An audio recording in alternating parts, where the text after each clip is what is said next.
Fala rapaziada, saudações vascaínas, vamos que vamos para mais um vídeo, porque hoje é dia de Vasco, às 7 horas da noite em São Januário. O Vasco enfrenta a equipe do Brusque buscando a afirmação na Série B do Campeonato Brasileiro, inclusive uma vitória pode colocar o Gigante da Colina na segunda posição. A gente vai trazer todos os detalhes desta partida, inclusive um jogo que pode ter muitas mudanças na equipe titular, contando até mesmo com a possível entrada do chileno Carlos Palacios, mas também falar sobre muitas outras informações, porque ontem à noite tivemos jogo das quartas de final da Copa do Brasil Sub-17, um clássico contra a equipe do Fluminense. Vamos trazer todos os detalhes desta partida e também falar sobre SAF, 777 Partners. Lembrando, hoje desembarcarão dois representantes da empresa norte-americana e ontem na parte da tarde foi divulgado o conselho da SAF, que terá como participação 15 membros do Conselho Deliberativo. Quer ficar por dentro de tudo?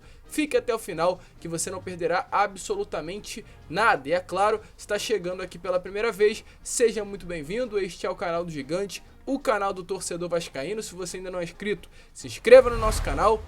Aqui embaixo também deixe o seu like e principalmente ative aliás, o seu sininho de notificação para que todos os nossos vídeos cheguem até você e você sempre fique muito bem informado de tudo que acontece no Gigante da Colina. E aqui embaixo também deixe o placar de quanto você acha que será essa partida de hoje contra a equipe do Brusque. Mas vamos lá, né, rapaziada, sem muita enrolação, falar logo de Vasco da Gama. Eu quero iniciar falando sobre 777 Partners, porque hoje desembarcará no Rio de Janeiro dois representantes da empresa norte-americana. Primeiramente, o Juan Arquiniegas será um deles, que é o head de esportes da empresa, mas também o Nicolas Maia, que é o chefe de operação de futebol da 777 Partners. Os dois chegam ao Rio para terminar o processo de due diligence, que no caso é o processo de aquisição de 70% da SAF do Vasco. Estarão conhecendo os últimos detalhes que restam para a empresa norte-americana descobrir realmente o que é o Vasco da Gama,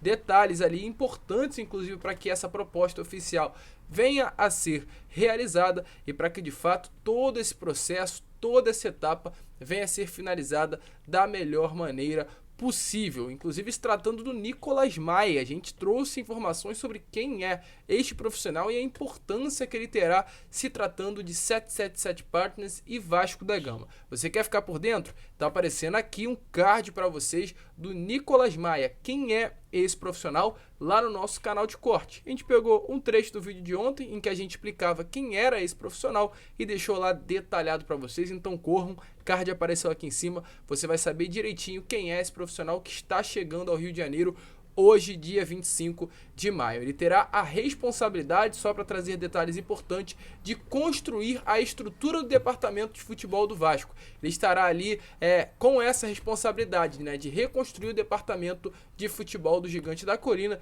Inclusive, a expectativa é que tanto o Nicolas Maia quanto o Juan Arquiniegas conversem com o Rodrigo Caetano nos próximos dias, já que ele é o nome citado para ser o chefe desse novo departamento do Gigante da Colina. Uma expectativa muito grande se tratando da chegada desses dois profissionais. E além disso, ontem também tivemos uma informação importantíssima sobre a comissão da SAF. O presidente do Conselho Deliberativo, Carlos Eduardo Fonseca, constituiu nesta tarde de quarta-feira a comissão especial para a constituição da SAF. O que será feito? Ela estará avaliando, no caso essa comissão, a proposta da 777 Partners e dando um parecer sobre ela. Ela não terá poder nenhum de decisão, apenas dará um parecer aos sócios que estarão votando e aos torcedores vascaínos, se a proposta é benéfica ou maléfica ao Vasco da Gama. Quem fará parte? 15 membros do Conselho Deliberativo, dentre eles, é claro, o Roberto Duque Estrada, vice-presidente, aliás, segundo vice-presidente geral do Vasco,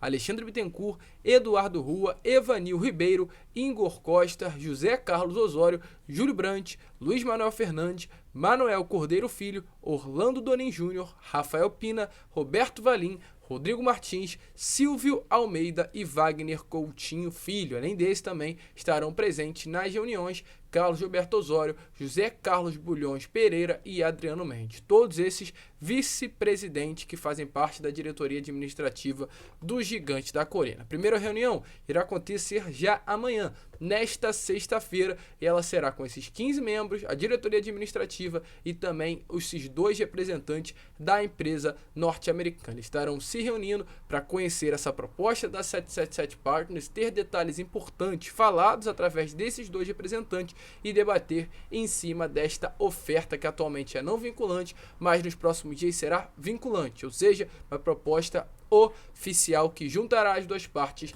Vasco e empresa norte-americana. Tá na expectativa? Deixe a sua opinião aí embaixo. Volto a repetir, esses próximos dias, esses próximos meses, essas próximas semanas serão muito agitadas dentro do Vasco, você não pode perder absolutamente nada. E para que isso não aconteça, já se inscreva aqui no canal e ative todos os seus sininhos de notificação, tranquilo? Mas vamos lá, né? Vamos seguir, que ainda tem informações importantes, porque ontem tivemos partida entre Vasco e Fluminense pelas quartas de final da Copa do Brasil. O Vasco, que havia vencido o primeiro jogo por 2-1 em São Januário e precisaria apenas de um empate, né, para conseguir a classificação. Infelizmente, isso não ocorreu. O Vasco acabou perdendo a partida por 2-1. O Fluminense abriu o placar ainda no início do primeiro tempo, um gol marcado pelo Agner, inclusive um jogador que tem passagem pela base do Gigante da Colina. O gol foi feito aos 14 minutos do primeiro tempo, mas o GB, na segunda etapa, no segundo tempo de jogo, aos 20 minutos, fez o gol do Gigante da Colina, empatando o placar e levando, no caso, o Vasco à classificação. Porém, aos 40 minutos do segundo tempo, o Enzo fez o gol da vitória do Fluminense e levou a partida para as penalidades máximas. Nos pênaltis, o Lete, goleiro do Vasco, foi responsável por defender 2 penalidades do rival e levar o Gigante da Colina à classificação. Aliás, 2 não, 3, inclusive a terceira sendo uma defesaça, um goleiro também que vem se tornando cada vez mais certeza nessa base Cruz Maltini e com certeza dará muitas alegrias ao torcedor vascaíno. O Vasco agora passa, está nas semifinais da Copa do Brasil e aguarda a partida que será realizada hoje entre Fortaleza e Bahia para definir quem será o adversário do Gigante da Colina nessa fase final da competição. Ontem o Vasco teve desfalque, o Ryan, que inclusive é uma das grandes promessas do Sub-17, mas também da base Cruz Maltina, foi desfalque. O atacante está com um trauma no pé direito. Inclusive nessa foto que está aparecendo aí para vocês no estádio Luso Brasileiro, está o Ryan, o Luiz Gustavo e o Leozinho. Além do Ryan, esses outros 2 também foram desfalques para essa decisão que aconteceu ontem, mas ainda bem, o Vasco conseguiu a classificação para as semifinais da competição. Inclusive, final de semana teremos outra decisão, também contra o mesmo Fluminense, dessa vez pela final do Campeonato Carioca. O Vasco nessa última semana passou pelo Botafogo nas semifinais e o Fluminense passou pelo Flamengo. Os 2 se enfrentarão e farão a final do Campeonato Estadual, no caso da Copa Rio. Expectativa grande também para este final de semana. E agora sim, falar sobre Brasileiro, falar sobre Série B. Ontem já tivemos mais uma partida dessa 8ª rodada, Londrina e Operário. As 2 equipes se enfrentaram, Londrina venceu a partida por 2-1 no Estádio do Café. Um jogo que até o momento não influiu em nada na situação do Vasco na competição. O Vasco segue na 4ª colocação e em caso de vitória pode chegar até a 2ª colocação do Campeonato Brasileiro, lugar esse que atualmente pertence ao Bahia. Sobre essa partida temos informações importantíssimas. Está aparecendo essa foto aí para vocês do treino que aconteceu nesta tarde de ontem, de quarta-feira, no CT Moacir Barbosa. Um treino, é claro, focado nessa partida contra a equipe do Brusque, um treino de bastante movimentação. O Zé Ricardo que tirou esses dias de treinamentos após o retorno de Manaus para treinar pressão na saída de bola do adversário, treinar transição, né, até o setor ofensivo e finalmente pensar mais no setor ofensivo, no ataque, do que na defesa. A defesa do Vasco hoje é muito sólida, mas ainda há problemas, ainda há carências nesse último terço, né? Nesse setor ofensivo do Gigante da Colina e setor defensivo do adversário. Inclusive tivemos informações sobre o Figueiredo. Figueiredo que sentiu 2 na coxa esquerda nessa última partida contra a equipe do Guarani em Manaus e acabou sendo substituído, será relacionado, está recuperado das dores e não tem problema nenhum. Porém, ainda é dúvida se continuará entre os titulares ou começará no banco de reservas, porque nesta última segunda-feira, enquanto o Figueiredo ainda não estava 100% e à disposição da comissão técnica, sendo ainda a dúvida,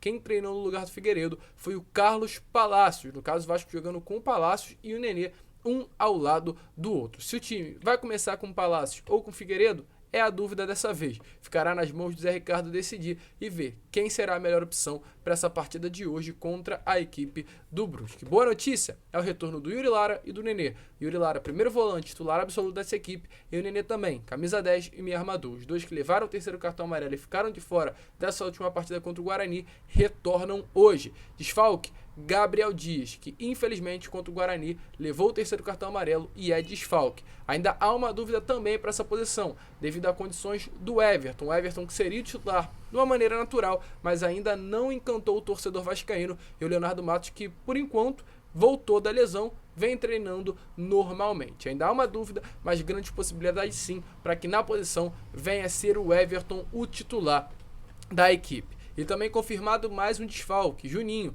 o jogador que foi substituído também nessa última partida contra a equipe do Guarani, com dores na coxa esquerda, foi reavaliado no último sábado e está entregue ao departamento médico. O volante, inclusive, nesta última quinta-feira, nesta última quarta-feira, passou por mais uma avaliação e hoje, nesta quinta, poderemos ter mais detalhes sobre a situação do volante. O certo é, não será relacionado, desfalque confirmado para essa partida de hoje contra a equipe do Brusque. Com isso, Vasco deve ir a campo com Thiago Rodrigues no gol, o Everton, Juan Quinteiro, Anderson Conceição e Edmar. No meio-campo, Yuri Lara, Andrei, Nenê, Gabriel Peck, Figueiredo ou Palácios e Raniel formam aí o sistema ofensivo meio para frente do Gigante da Colina. Volto a repetir, expectativa muito grande para essa partida, Caldeirão lotado, mais de 20 mil ingressos já foram vendidos. A gente espera que o Vasco possa conseguir a vitória, chegar na segunda colocação da Série B e, é claro, empolgar na competição. Após o Brusque, Vasco enfrentará o Grêmio, também em São Januário. Partidas que não serão fáceis e contam aí com o apoio do seu torcedor. Tá confiante? Deixa o placar, deixa quanto você acha que vai ser esse jogo aqui nos comentários. Eu faço questão de responder a cada um de vocês. Grande abraço a todos, vamos que vamos, fiquem com Deus e, como eu sempre falo aqui no canal, saudações vascaínas.